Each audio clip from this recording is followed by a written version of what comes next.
እኔ በሀበሻ የሚገርመኝ በቃ በሰው ትከሻ ሆኖ ነው ህይወቱን መኖር የሚያስበው።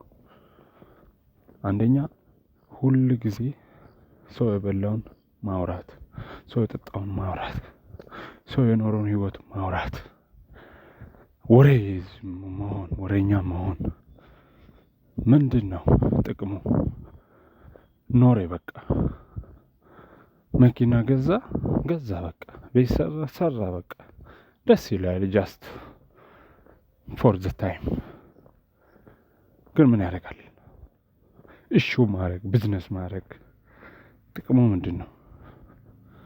እኔ በጣም የሚገርም ነገር እኮ ነው። ባይ ዘ ዌይ ጥቅሙ ምንድነው? አሁን ምንም እኮ ቢዝነስ መሆን የለበትም ሰው የሰራው ነገር። ማንም ሰው ልክ የራሱን ህይወት ነው መኖር ደስታውን ለራሱ መፍጠር አለበት። በየጊዜው መስራት አለበት። ወደፊት መጓዝ አለበት እንጂ ምንድነው ሰው ነው በቃ ይኖራል፣ ይደሰታል፣ ኢንጆይ ያደርጋል፣ ያልፍለታል።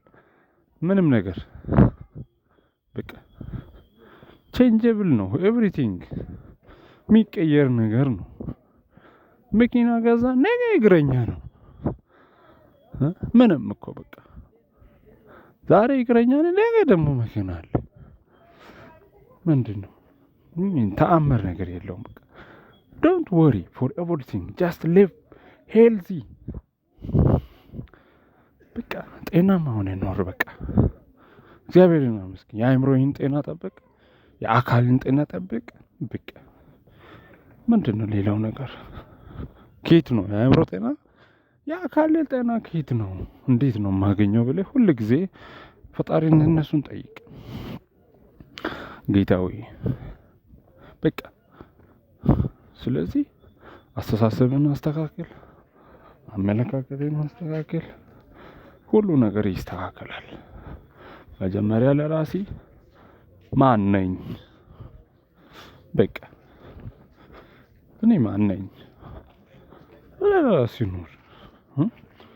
ስለዚህ በጣም ማተር ያደርጋል። አንተ ለራስህ ስትኖር ሁሉ ነገር ይስተካከላል። በቃ ኤቭሪቲንግ። ስለዚህ ደግሞ ዓለም የምትፈልገው ይሄንን ነው።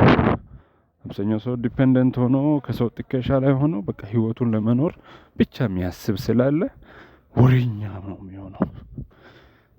እዚህ ከዚህ ሀሳብ ወጥታችሁ ጤነኛ ህይወት ብትኖሩ ገብቷችኋል?